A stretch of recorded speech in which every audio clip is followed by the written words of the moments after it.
diversas vezes na Bíblia, Deus ordena alguém a fazer alguma coisa, ele chega lá e se acovarda, não é isso? Várias história, vezes. Ele se pega e sempre é punido. Inclusive, Abraão mudou de nome porque entregou a mulher várias. Ele Jacó largou, também trocou. Jacó também trocou de nome. Porque entregou a mulher ao faraó. Eu não disse a você, rapaz, por covardia, não é isso? Quantas histórias tem na Bíblia? A regra, o único que não teve hora nenhuma, que não deu para trás, foi Jesus, que até o final, eu me afasta de mim esse cálice, mas se não tiver jeito, venha, não é isso? E teve um momento porque me abandonaste. Para mostrar que todo mundo tem um ponto fraco. Tem um momento. Todo mundo tem um momento. Fraco. Todo mundo tem um ponto. Isso não te faz covarde. Todo mundo olhar e falar assim, putz. Não, e sair do Brasil, como as pessoas estão fazendo. Nisso, eu acho que Marçal perdeu o voto e falou merda. Marçal não. O Marçal não falou para Figueiredo que Figueiredo era covarde porque não estava no Brasil. Não, isso eu não vi. Isso aí eu acho que ele falou merda. Inclusive, perdeu o voto com isso. É que o Marçal, para mim, eu acho que ele vai ser desmontado, cara. Você acha que não vai chegar, no final? Eu acho que ele vai ser desmontado. Para mim, o sinal claro do Marçal... Mas vão no tapetão caçar a candidatura ou vão desmoralizar publicamente ele? O cara vai fazer tudo, cara, porque o Marçal, ele mexeu na estrutura, ele é um cara que está vindo de um outro grupo, ele está sendo acusado abertamente por várias pessoas da ligação dele com o PCC. O PCC é o varejo da droga, é a droga pequena, cara. Se for verdade isso.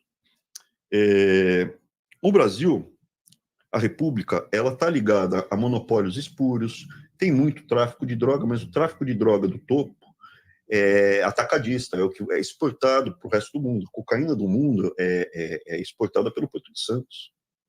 Com exceção dos Estados Unidos, a cocaína que abastece a Europa, que abastece a Ásia, abastece a África, passa pelo Porto de Santos. Ela vem dos Andes, ela é refinada, porque precisa ter indústria química grande, porque a gente está falando de...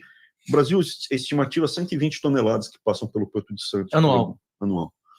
Aí aparece, apreendemos 100 quilos de pasta base. A pasta base é antes do refino, cara, não é nada, é pina, certo?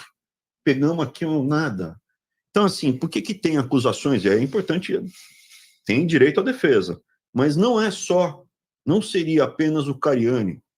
Ele é, por enquanto, só suspeito de indústria química ligada ao tráfico de drogas. Você tem um monte, tem banqueiros envolvidos. Você tem uma logística gigantesca, porque é um fluxo muito grande. E qual a prova que você tem que é um fluxo tão grande? Olhe, pesquise. Você tem, assim como hoje, com a contaminação do mercúrio pelos mares, no topo da cadeia alimentar, isso é a sardinha come mercúrio, tudo, e acaba acumulando no atum. Porque está no topo da cadeia, o marisco tem mercúrio, e vai parar no atum, porque o mercúrio não sai do corpo. Pegaram aqui na Baía de Santos, cação, que é o tubarãozinho, né? Com valores significativos de cocaína. Cocaína. Por quê? Tem cocaína nos mariscos, cocaína no... É tanta cocaína... Que acumula. Então, veja, existe o narco-estado no Brasil, mas esse narco-estado, ele é organizado, ele é refinado, ele é sofisticado, ele tem relação internacional com o Hezbollah, com a máfia albanesa, com as diferentes máfias italianas, com a Yakuza, vários. O Arthur foi secretário de segurança da OEA. O Arthur que vem e traz o conceito do narco-estado para o Brasil. O Brasil, tecnicamente, ele é o cara que fez isso, já é um narco-estado. Aí o pessoal chupinha, copia e põe a gente na espiral do silêncio. Mas está saindo do farol da liberdade esses conceitos. Aí o que acontece? Existe um choque, porque esse varejão é como uma grande empresa. Dentro de uma grande empresa, existe briga entre os departamentos. Às vezes o diretor de varejo está brigando com o diretor de atacado para ver quem vai virar vice-presidente da área comercial. Às vezes, o diretor de marketing quer virar vice-presidente e pegar uma fatia maior da pizza. CEO. Então, hipoteticamente, existe uma disputa, porque se você parar para pensar, hipoteticamente falando, não precisaria ter disputa entre o Tarcísio, que está havendo disputa entre o Tarcísio e o Pablo Marçal, porque, os dois não são anti-PT em tese, apesar do Tarcísio ter trabalhado lá tantos anos, nunca ter feito uma denúncia de corrupção. Pois eu acho difícil rotular um cara como Tarcísio como antipetista, é muito difícil. É como achar que Cássio e Mendonça, como Alan achava, nunca tinha nenhuma relação com o PT, né? Em 26, cara, um é presidente, outro é governador. Não tem por que brigar, vamos jogar essa bola junto. Por que está brigando? Porque seja presidente, seja como hipoteticamente, um presidente ou um governador, eles têm uma capacidade de atrapalhar muito o fluxo que passa para o Santos. tanto o governador do estado de São Paulo quanto... E é por isso também que, se pegar o PCC, ele tem foco em outras áreas do país, mas é importante manter estabilidade no estado de São Paulo, porque tumulto, se fosse a barbaridade, essa briga que tem no Rio de Janeiro, impede que você tenha um fluxo. O Rio de Janeiro ficou tão desestruturado que você não pode fazer exportação de cocaína pelo Rio de Janeiro. Guerra, porque cada facção, cada grupo, tal. Então tem toda uma lógica do crime organizado. Para o Brasil chegar a esse ponto, é impossível o topo das instituições não estar envolvida com o crime organizado, com o tráfico e, óbvio, com a corrupção. E o nosso projeto no Farol da Liberdade é, chegando à presidência da República... Choque de lei e ordem. Declarar guerra. O presidente tem que declarar guerra ao como o Bukele fez, exatamente como o Bukele fez. Mais sofisticado, né? Porque a gente tem todas as leis, os acordos internacionais, o Bukele... Para respaldar. A gente tem o Arthur e mais os nossos advogados. Para não ser um... Cara, meu, a gente para não ser um Pinochet depois, no futuro. Não ser o Bukele, né? O que a gente quer fazer? Você declara a guerra, formalmente está declarada a guerra à corrupção, ao crime organizado e ao narcotráfico. Todos que tiverem, porque declarando guerra existe a pena de morte em caso de guerra. Todos que tanto tiverem, de traidores quanto de... Quem tiver mais de R$1 bilhão de patrimônio, fruto de roubo, terá a sua pena de morte decretada. Aí você pende, existe o conceito do confisco alargado, toma todo o patrimônio, não adianta tomar 5 bilhões se o cara tem 40, ele ainda vai ter um buzilhão para contratar um monte de advogado top, subornar fugir todo mundo. Igual o Carlos Gomes fez lá no Japão. Imaginar. Então vamos lá, confisca tudo de todo mundo. Não de só todo mundo, cara, não, de todo mundo acusado, com comprovação. Acusado. Porque às vezes o cara transfere... Já viu que ele tirou dele da reta, né? De 1 bilhão, tirou dele da reta. Eu não tenho nem um centavo formal. Não, o que eu tenho, ninguém consegue tomar, velho. O objetivo não é fazer uma carnificina, o objetivo é melhorar o país. Por que você precisa executar e não matar? Porque dentro do processo legal, então a pessoa é acusada, ela tem amplo direito à defesa, passa por todo o processo de defesa, caso condenada, aí ela é executada. Loucura é fazer tudo do mesmo jeito, com as mesmas pessoas, igual. Esperar resultado diferente. Se a gente prender os caras de novo, pô, vai soltar. E vão fazer o mesmo. E vão ser indenizados, vão receber todo o dinheiro de volta. Como aconteceu agora. Cara, meu, não tem um preso. Meu, do governador do Rio de Janeiro, todos estão soltos, estão recebendo dinheiro de volta. Família Odebrecht mudou o nome da empresa. Qual o adubo natural da Árvore da Liberdade, Éder? O adubo natural? Da Árvore da Liberdade? Não sei. Qual é, professor? É o sangue de patriotas. E tiranos. Quando o cara deu um tiro na nuca A Árvore da Liberdade tem que ser alimentada de tempos em tempos pelo sangue de patriotas e tiranos. Esse é o adubo natural.